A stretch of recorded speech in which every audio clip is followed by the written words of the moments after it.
오늘 우리가 나눌 말씀은 마태복음 12장 46절부터 50절까지 말씀입니다. 교독하겠습니다. 예수께서 무리에게 말씀하실 때에 그의 어머니와 동생들이 예수께 말하려고 밖에 섰더니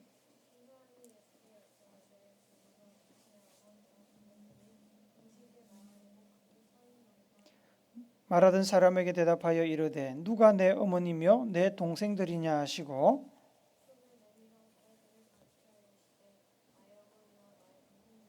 같이 읽읍시다. 누구든지 하늘에 계신 내 아버지의 뜻대로 행하는 자가 내 형제요 자매요 어머니이니라 하시더라. 아멘. 기업들은 자신들의 회사를 홍보할 때 가족이라는 단어를 사용하는 것을 좋아합니다. 가족적인 분위기 혹은 친밀감을 강조하기 위해서 그렇습니다. 그래서 직원들을 가족이라고 부르고 직원들의 가족도 가족이라고 부릅니다. 물론 정말로 직원들을 가족처럼 생각하고 자기 개발과 성장을 돕고 이윤을 나누고 어려울 때 여러 가지 방면으로 이렇게 도와주는 정말 가족적인 회사들이 있습니다. 그러나 안타깝게도 그렇지 않은 회사들이 사실 더 많습니다. 가족이라는 말을 많이 쓰고 가족임을 강조하지만 가족적이지 않은 회사들도 사실은 굉장히 많습니다. 직원들을 이윤 추구의 소모적인 도구로 생각을 합니다. 오로지 실적으로만 사람을 평가합니다. 그래서 그렇게만 하면 회사가 정남이가 떨어지고 회사 생활하기 재미가 없으니까 직원들의 그 반발심과 불신을 무마하고 애사심 또 충성심을 고취하기 위해서 그리고 기업의 그 사회적인 이미지를 좋게 포장하기 위해서 뻔히 보이는 거짓말임에도 불구하고 가족이라는 단어를 많이 사용합니다. 그러한 기업들이 이야기하는 가족의 개념이라는 것은 그 회사에 이익이 되는 사람을 가족이라고 그러는 겁니다. 실적이 낮은 사람, 경제적인 가치가 없는 사람은 가족이 아닙니다. 그래서 내쫓습니다. 하지만 진짜 가족은 성공하고 잘난 구성원이나 실패하고 못난 구성원이나 모두 품어주고 함께 살아가며 서로가 서로에게 힘과 용기와 바람막이가 되어주는 공동체입니다. 그래서 직장 가족, 사무실 가족, 축구 동호회 가족 등등등 가족 앞에 어떠한 수식어를 붙일 필요가 없습니다. 그냥 내 가족입니다. 가족이라는 단어 앞에 무엇인가를 더 붙이는 것은 가족과 같은 관계를 만들고 싶다는 그런 의지의 표현, 긍정적인 면이 있습니다만 사실 그 가족이 진짜 가족이 아니라는 것을 나타내는 방증이기도 합니다. 이 가족이라는 단어를 가장 많이 사용하는 가족들보다 더 많이 사용하는 공동체가 있는데 그 대표적인 공동체가 바로 교회입니다. 구역가족, 셀가족, 교회가족, 믿음의 가족 등등등등 우리는 교회에서 정말 가족이라는 말을 많이 사용합니다. 교회가 가족이라는 단어를 많이 사용하게 된 가장 큰 이유 중에 하나가 바로 오늘 우리가 읽었던 본문 때문입니다. 서기관과 바리새인들이 예수님을 시험하려고 기적을 보여달라고 요청했습니다. 사실 여러 차례 예수님은 기적을 이미 보여주셨고 그들도 그것을 경험했습니다. 예수님의 능력을 잘 알고 있던 그들은 더 이상의 무엇이 필요한 사람들이 아니었습니다. 다만 예수님을 시험하려고 표적, 기적을 요구했을 뿐입니다. 예수님께서는 기적을 보여주시는 대신에 요나의 표적을 언급하셨습니다. 하나님의 말씀에 순종하여 영혼을 살리는 기적보다 더 큰 기적이 어디 있겠습니까? 예수님께서는 니느웨 백성들을 살린 요나의 사건을 통해서 조만간 자기가 이행할 그 십자가의 구원 사건을 암시하셨습니다. 이 대화 후에 어느 시점에 예수님께서 제자들과 또 예수님의 말씀을 들으려고 모여있는 무리들과 함께 어떤 집에 계셨습니다. 그게 개인의 집이었는지 유대인들의 그 회당이었는지는 정확하게 모르겠지만 어쨌든 예수님의 말씀을 들으려고 많은 사람들이 모여 있었고 집 안과 밖으로 사람들이 꽉 차 있었습니다. 그때 예수님의 어머니와 동생들이 예수님과 이야기하려고 찾아왔습니다. 예수님의 어머니와 동생을 알아본 누군가가 예수님에게 밖에 가족들이 와 있다고 소식을 전했습니다. 예수님의 가족들이 무슨 목적으로 예수님을 찾아왔는지에 대해서는 언급이 없어서 알 길이 없습니다. 예수님이 집에 하도 안 들어가니까 걱정이 돼서 왔을 수도 있겠지요.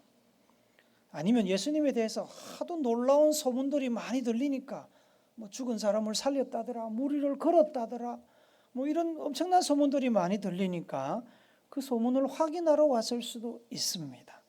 그것도 아니면 예수님에 대한 나쁜 소문을 듣고 예수님을 집으로 데려가려고 왔을 수도 있습니다.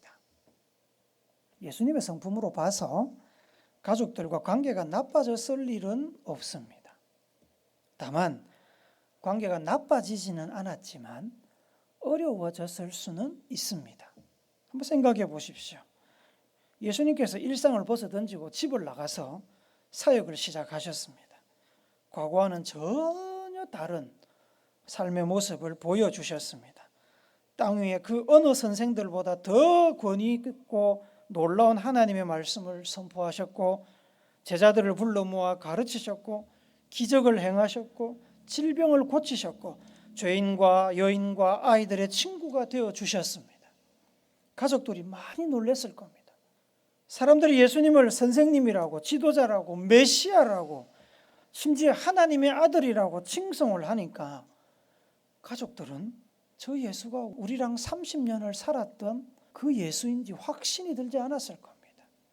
굉장히 힘들었을 겁니다. 어떻게 대해야 될지, 예수를 어떻게 불러야 될지 힘들지 않았겠습니까? 어쩌면 찾아가는 것조차 어려웠을 수도 있습니다. 그래서 관계가 어려워졌을 겁니다. 거기다가 귀신을 쫓아내고 스스로를 메시아라고 암시하시는 말씀들을 하셨습니다. 어떤 사람들은 그 이야기를 듣고 예수님께서 귀신에 들렸다고 생각을 했습니다. 귀신에 사로잡혔다는 말입니다. 그래서 한 번은 예수님의 가족들이 예수님을 집으로 데려가려고, 집으로 잡아가려고 예수님을 체포하러 온 적도 있었습니다. 마가복음 3장 31절 말씀 한번 같이 봅시다. 시작. 예수의 친족들이 듣고 그를 붙들러 나오니 이는 그가 미쳤다 하밀러라. 이런 적도 있었습니다. 3년이라는 짧은 시간에 하나님의 말씀을 전하며 사람들을 도와주고 제자들을 양육하다 보니 장남이었음에도 불구하고 예수님께서는 두고 온 가정을 돌아볼 시간적인 여유가 없었습니다. 어머니와 동생들을 지킬 시간이 없었습니다. 사실 예수님께서는 어머니와 동생을 챙기려고도 하지 않았습니다. 그 이유가 이렇습니다. 마태복음 4장 22절 말씀을 함께 봅시다. 시작. 그들이 곧 배와 아버지를 버려두고 예수를 따르니라. 제자들이 모든 것을 버려두고 예수를 따랐다는 말입니다. 마태복음 8장 21절 22절도 같이 봅니다. 시작. 제자 중에 또 한 사람이 이르되 주여 내가 먼저 가서 내 아버지를 장사하게 허락하옵소서. 예수께서 이르시되 죽은 자들이 그들의 죽은 자들을 장사하게 하고 너는 나를 따르라 하시니라. 이렇게 제자들에게는 가족들을 떠날 것을 미련두지 말고 떠날 것을 요구하셨으면서 정작 본인이 가족을 챙기기 위해서 집에를 들락거리고 시간을 보냈다면 제자들도 자기 가족들을 챙긴다고 하지 않았겠습니까? 그러면 집중 제자 훈련은 힘들었을 것입니다. 사역하느라 바빠서, 예수님을 따라다니느라 바빠서 예수님과 제자들이 가족들로부터 오해 아닌 오해를 받아 관계가 어려워지는 것은 충분히 일어날 수 있는 일이었습니다. 예수님께서는 이것을 잘 알고 계셨습니다. 그래서 마태복음 10장 34절 35절에 보면 예수님께서 이런 말씀을 하십니다. 같이 읽읍시다. 시작. 내가 세상에 화평을 주러 온 줄로 생각하지 말라. 화평이 아니요 검을 주러 왔노라. 내가 온 것은 사람이 그 아버지와 딸이 어머니와 며느리가 시어머니와 불화하게 하려 함이니. 예수님을 따르는 모든 가정이 그렇게 되는 것은 아닙니다만 진리의 복음을 따르고 예수님께서 주신 사명을 따르려고 하다 보면 때로 가족들을 위해 시간, 교제, 재정을 희생할 수밖에 없는 상황들이 옵니다. 이런 상황을 가족들이 이해하지 못한다면 가족과의 관계가 어려워지는 거죠. 예수님께서는 너무 바쁘게 사역을 하러 돌아다니셨기 때문에 가족들을 돌볼 시간이 없었고 가족들과의 관계가 굉장히 어려워졌을 수 있습니다. 제자들도 마찬가지고. 가족들이 밖에서 만나려고 기다린다는 소식을 전해 들은 예수님께서는 그분의 성품대로라면 당장 일어나서 밖으로 나가서 가족들을 영접했을 것입니다만 오늘 본문에 보시면 그러지 않으십니다. 대신에 이 상황도 제자들을 위한 가르침의 소재로 사용하셨습니다. 49절 50절을 한 번 더 읽읍시다. 시작. 손을 내밀어 제자들을 가리켜 이르시되 나의 어머니와 나의 동생들을 보라. 누구든지 하늘에 계신 내 아버지의 뜻대로 하는 자가 내 형제요 자매요 어머니니라 하시더라. 예수님께서는 제자들을 가리키시며 하나님의 뜻대로 사는 사람이 바로 예수님의 가족이라고 선언을 하셨습니다. 하늘의 복음을 전하며 온 인류를 구원하는 사역을 시작하신 예수님에게 피를 나눈 육신의 가족들도 물론 귀하고 사랑하는 가족이지만 하나님의 뜻을 이루고자 하는 순종의 피를 나눈 이들도 앞으로는 가족이 될 것이라고 지금 말씀하고 계시는 겁니다. 이 선언으로 예수님은 믿음의 공동체, 예수님을 믿는 사람들의 그 믿음의 공동체가 예수님의 확장된 가족이 되었음을 선언하신 겁니다. 이제 더 이상 남이 아닙니다. 가족의 울타리 안으로 믿음의 공동체가 편입되면서 믿음의 공동체는 이제 피를 나눈 혈족들과 똑같이 뗄래야 뗄 수 없는 사랑과 관심의 관계가 되었습니다. 서로 돌아보고 사랑과 선행을 격려하는 예수님의 식구들이 되었다는 말입니다. 이제부터는 성공하고 잘 나가도 예수님의 가족이고 실패하고 망해도 건강이 좋지 못해서 별로 쓸모가 없어도 사회에 적응하지 못하고 겉돌아도 이제는 예수님의 가족이라는 말입니다. 하나님의 뜻대로 행하는 사람이 예수님의 가족이라는 이 선언은 두 가지 의미를 함축하고 있습니다. 첫째는 하나님의 뜻을 행하지 않는 사람은 혈육의 가족이라 할지라도 신앙적인 면에서 보면 온전한 가족의 범주에 들어가지 못할 수 있다는 겁니다. 그래서 예수님으로 인해 가정 안에 불화가 생기고 심해지면 가족 간의 원수가 될 수 있다고 예수님께서 경고하시는 겁니다. 마태복음 10장 36절 말씀을 보십시오. 사람의 원수가 자기 집안 식구리라. 진리를 받아들이는 사람과 진리를 거부하는 사람은 서로에게 영적으로 원수입니다. 둘째로 하나님의 뜻을 행하는 사람이라면 원수도 가족이 될 수 있다는 뜻을 가지고 있습니다. 하나님의 뜻대로 행하지 않으면 혈육의 가족이라도 원수가 될 수 있지만 하나님의 뜻을 행한다면 원수도 예수님의 우리의 가족이 될 수 있습니다. 오늘 본문은 유대 종교 지도자들과 예수님과의 논쟁 다음에 나오는 본문입니다. 마치 그 예수님과 바리새인들 간의 그 논쟁의 결론처럼 배치를 하고 있습니다. 바리새인들과 서기관들은 어떻게 하든 예수님을 공격할 비밀을 찾으려고 예수님을 따라다니며 시시때때로 시비를 걸었습니다. 그들은 예수님을 귀신의 부하라고 폄하하기도 했습니다. 예수님께서는 그들의 공격을 지혜롭게 다 막아내셨습니다. 예수님께서 비록 그들과 경쟁적인 관계에 있었지만 우리가 좀 전에 봤던 49절 50절의 선언으로 이제 그들도 하나님의 뜻에 순종하기만 하면 예수님의 가족, 예수님의 동료, 믿음의 공동체가 될 수 있음을 예수님께서는 선언하고 계시는 겁니다. 원수까지 사랑하라고 스스로 가르치시면서 바리새인과 서기관들은 예외로 두실 이유가 없지 않겠습니까? 예수님의 기준은 명확합니다. 여러분, 예수님의 기준은 복잡하지 않습니다. 간단합니다. 하나님의 뜻을 이루는 사람, 하나님의 뜻대로 살려고 하는 사람은 직업, 진영, 출신, 빈부격차, 사회적인 성공과 실패, 건강의 유무와 아무런 상관없이 모두 예수님의 가족입니다. 가족이기에 예수님께서는 끝까지 책임을 지십니다. 우리가 예수님의 가족이면 예수님께서 우리를 끝까지 책임지십니다. 마태복음 7장 21절 말씀 봅시다. 같이 읽습니다. 시작. 나더러 주여 주여 하는 자마다 다 천국에 들어갈 것이 아니요 다만 하늘에 계신 내 아버지의 뜻대로 행하는 자라야 들어가리라. 예수님께서 끝까지 책임을 지시는데 어디까지 책임지시냐? 천국까지 책임지십니다. 예수님의 뜻대로 행해서 예수님의 뜻대로 살아서 예수님의 가족이 되면 예수님께서는 그 사람을 천국에 들어갈 때까지 책임지십니다. 천국 들어가면 그 하나님이 계시니까 뭐 책임질 일도 없습니다. 하나님과 함께 사는 거니까.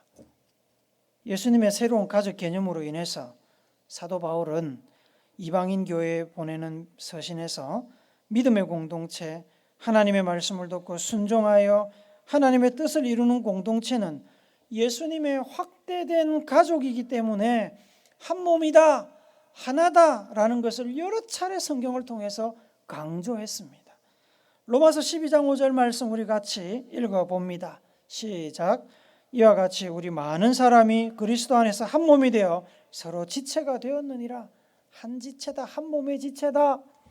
갈라디아서 3장 28절도 있습니다. 시작. 너희는 유대인이나 헬라인이나 종이나 자유인이나 남자나 여자나 다 그리스도 예수 안에서 하나이니라. 하나다, 하나다. 골로새서 3장 11절 시작. 거기에는 헬라인이나 유대인이나 할레파나 무할레파나 야만인이나 스구디아인이나 종이나 자유인이나 차별이 있을 수 없나니 오직 그리스도는 만유시요 만유 안에 계시니라. 차별이 없다. 다 똑같다. 이 사람 저 사람 피부색, 빈부격차, 지위, 명분, 뭐 공부 잘하고 못하고 다 상관없다. 너네는 하나다, 한 몸이다. 사도 바울이 끊임없이 강조하고 있습니다. 왜 강조합니까? 예수님을 믿고 예수님의 뜻대로 사는 사람들, 하나님의 뜻대로 사는 사람들은 이제부터 예수님의 가족이기 때문에 그렇습니다. 하나님의 뜻을 행하는 사람은 모두 내 가족이다. 이러한 예수님의 선언을 들으면서 제자들과 예수님을 따르는 사람들이 얼마나 기분이 좋았을까요? 존경하는 선생님이 나를 이제 자기 가족이래. 여러분, 대통령이 내 가족입니다. 내 가족하고 똑같은 사람입니다. 선언을 하면 난리가 나겠죠. 언론들이. 도대체 저 사람이 누군데 대통령이 저렇게 찾아가가지고 내 가족이라고 이야기할까? 지금 예수님이 그러고 계신 겁니다. 온 세상 앞에서 하나님의 뜻을 따르는 사람은 이제 다 내 가족이야 선언을 하셨습니다. 제자들을 가족으로 생각하고 있다는 예수님의 말씀은 제자들과 예수님과의 관계를 더욱 공교하게 만들었습니다. 이렇게 확장된 가족 관계의 형성은 곧 현실의 열매로 나타났습니다. 예수님께서 믿음의 공동체를 더 이상 남들의 집합이 아니라 가족이라고 선언하셨기 때문에 가족의 관계가 형성되어 가족으로 지내게 되었습니다. 이러한 관계는 하나님의 뜻, 곧 믿음에 근거한 관계이기 때문에 우리는 믿음의 가족이라고 부릅니다. 믿음의 가족은 믿음이 온전할 때 온전한 가족 관계가 형성이 됩니다. 믿음이 연약해서 흔들린다든지 믿음이 부족하다든지 믿음이 없다면 가족 관계는 제대로 형성될 수가 없습니다. 제자들이 성령을 받고 나서 믿음이 충만해졌을 때 믿음의 공동체의 관계가 어떠했는지를 성경이 기록하고 있습니다. 본보기를 보여주는 겁니다. 사도행전 2장 43절 47절 우리 같이 읽어봅시다. 시작. 사람마다 두려워하는데 사도들로 말미암아 기사와 표적이 많이 나타나니 믿는 사람이 다 함께 있어 모든 물건을 서로 통용하고 또 재산과 소유를 팔아 각 사람의 필요를 따라 나눠주며 날마다 마음을 같이하여 성전에 모이기를 힘쓰고 집에서 떡을 떼며 기쁨과 순전한 마음으로 음식을 먹고 하나님을 찬미하며 또 온 백성에게 칭송을 받으니 주께서 구원받는 사람을 날마다 더하게 하시니라. 가족들이 하는 일이잖아요. 서로 물건을 통용하고 재산을 나누고 늘 같이 있고 필요를 채워주고 가족들이 하는 일이잖아요. 가족들이 하는 일이 이루어지는 겁니다. 교회 안에서 지금 왜? 각 구성원들이 성령에 충만해가지고 믿음이 온전해지니까 가족의 역사가 나타나는 겁니다. 가족의 역사가.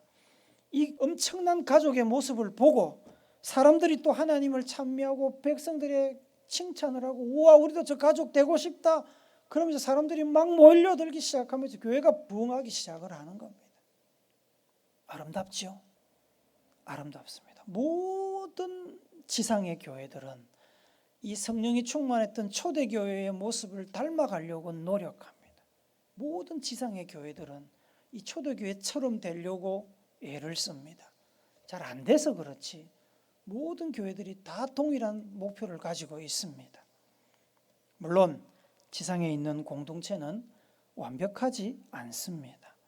이렇게 제자들이 성령 받아서 믿음이 충만했을 때 예수의 가족이 되어서 서로 간에 물건을 통용하며 나와 너가 없고 내 것과 내 것이 없는 공동체를 이루었지만 이때에도 그렇지 못한 사람들, 믿음이 연약한 사람들도 역시나 있었습니다. 사도행전 4장 5장에 가면 우리에게 아주 안타까운 이야기 하나가 소개됩니다. 구브로 출신 레위 지파 요셉이라고 하는 바나바가 자기 소유의 밭을 팔아서 공동체를 위해서 사용해 달라고 사도들에게 헌물을 했습니다. 이 일로 인해서 바나바는 사람들로부터 존경과 칭찬을 받았습니다. 바나바의 이야기가 공동체 내에서 퍼지면서 그를 따라하는 사람들이 나왔습니다. 재산을 팔아서 교회를 위해서 공동체를 위해서 바치는 사람들이 생겼습니다.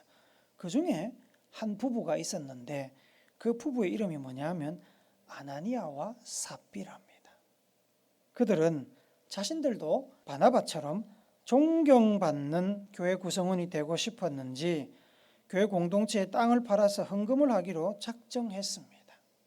헌금을 하려고 땅을 팔았는데 그 마음속에 욕심이 들어옵니다. 부부가 땅 판 돈의 일부를 숨겨두고 베드로에게 땅 판 돈을 딱 드리면서 땅 판 돈 전부를 주님께 드립니다 하고 바쳤습니다. 거짓말을 했습니다. 아마도 모든 것을 하나님께 다 드렸다는 그런 헌신적인 모습을 보여주고 싶었는지도 모릅니다. 그런 모습을 보여주고 싶었는데 돈은 또 아깝거든요. 그래서 돈 일부를 숨기고 일부만 드리면서 다 드린다고 거짓말을 했습니다. 그러나 성령에 충만했던 베드로가 모를 리가 없었습니다. 하나님께서는 믿음의 가족 안에서 위장된 모습, 과장된 모습이 아니라 있는 그대로의 진실한 모습을 원하셨습니다. 돈을 다 헌금하든 일부만 잘라서 헌금하든 아무런 문제가 없습니다. 왜요? 그 사람 돈이니까 다 바쳐도 그 사람이 바치는 거고 적게 바쳐도 그 사람이 바치는 겁니다. 안 바쳐도 할 말이 없는데 조금이라도 바치면 그걸로 감사한 것 아닙니까? 그런데 문제는 뭡니까?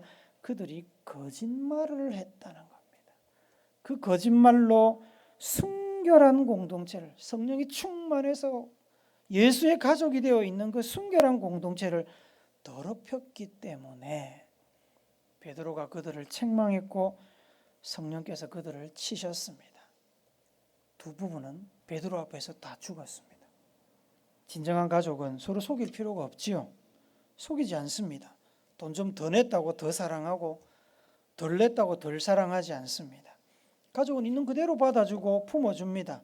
성령께서는 이러한 진정한 가족인 신앙 공동체의 의미와 하나됨을 교회 공동체 안에서 유지하기를 원하셨습니다.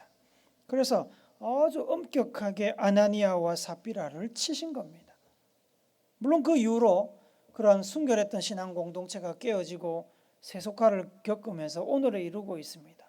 오늘 여러분들이 헌금을 좀 덜 드렸다고 하늘에서 날벼락이 떨어지지는 않습니다. 그러나 하나님께서 원하시는 게 뭡니까? 아나니아와 삽비라를 치신 하나님의 마음이 뭔지를 알아야 됩니다. 하나님께서는 정말로 순결하고 가족인 신앙 공동체를 원하신다는 겁니다. 교회 공동체는 온전한 믿음의 공동체, 믿음의 가족 공동체입니다. 교회 공동체는 믿음 위에 세워집니다. 그러기에 구성원들이 진실하고 온전한 믿음 위에 서 있다면 교회 공동체는 혈육으로 맺어진 가족 이상의 친밀하고 사랑이 넘치는 공동체가 될 수 있습니다만, 진실하고 온전한 믿음 위에 서 있지 못하다면 교회 공동체는 세상의 기업이나 동호회보다 더 못한 형식적이고 위선적인 공동체로 전락해버리고 말 것입니다. 사랑하는 우물교회 성도 여러분, 저는 우물교회가 가족 같은 공동체가 아니라 가족이 되었으면 좋겠습니다. 형제 자매라고 부르지 않아도 됩니다. 가족들을 누가 형제여 자매여라고 부릅니까? 지수 자매여, 아버지가 집에서 그렇게 부릅니까? 안 부르잖아요.